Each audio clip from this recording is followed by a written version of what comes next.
पिछले 12 वर्षों में भारतीय रेल में जो ये बड़े बदलाव हुए, इससे भारत को एक और फायदा हुआ है। आप देख रहे हैं कि पिछले कई महीनों से पश्चिम एशिया में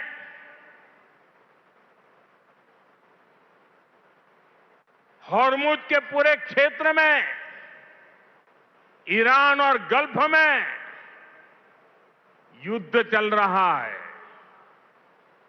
और जिस समुद्री रास्ते से, हॉर्मुज से भारत बहुत बड़ी मात्रा में पेट्रोल, डीजल, एलपीजी गैस, हमारे किसानों के लिए खाद उसी रास्ते से आता है, उसी समुद्री मार्ग से आता है।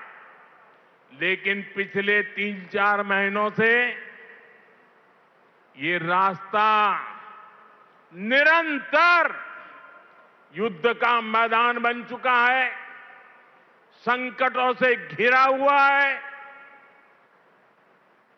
साथियों, अगर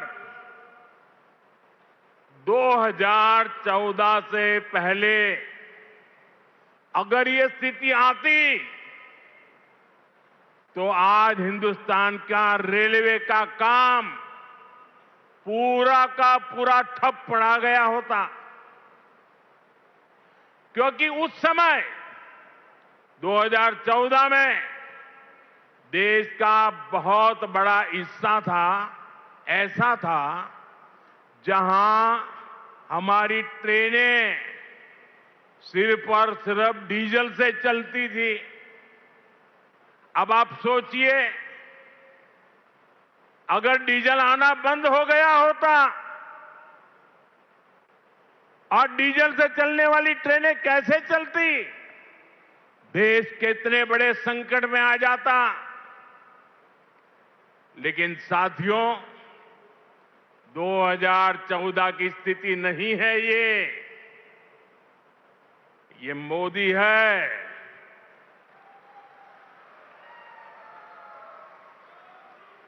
बहुत पहले सोचता भी है और समस्या के समाधान के रास्ते भी जमीन पे उतारता है।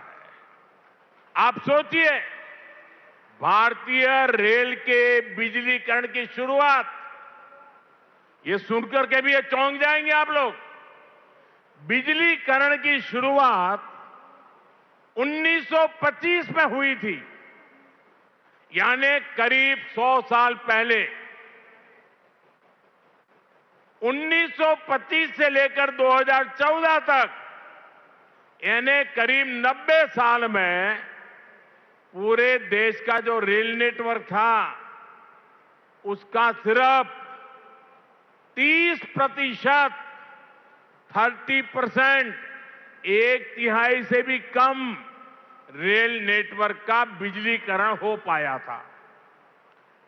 70% क्षेत्र डीजल से चलता था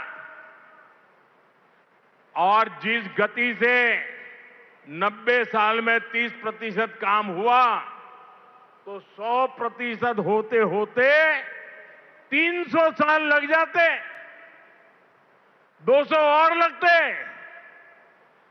भारतीय बिजलीकरण रेलवे का शायद नहीं हो पाता, डीजल से ही रेल चलती।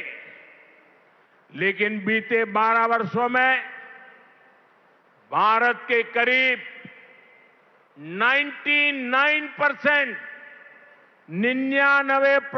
रेल नेटवर्क का बिजलीकरण हो चुका है। हरियाणा में रेल नेटवर्क का 100% बिजलीकरण हो गया है।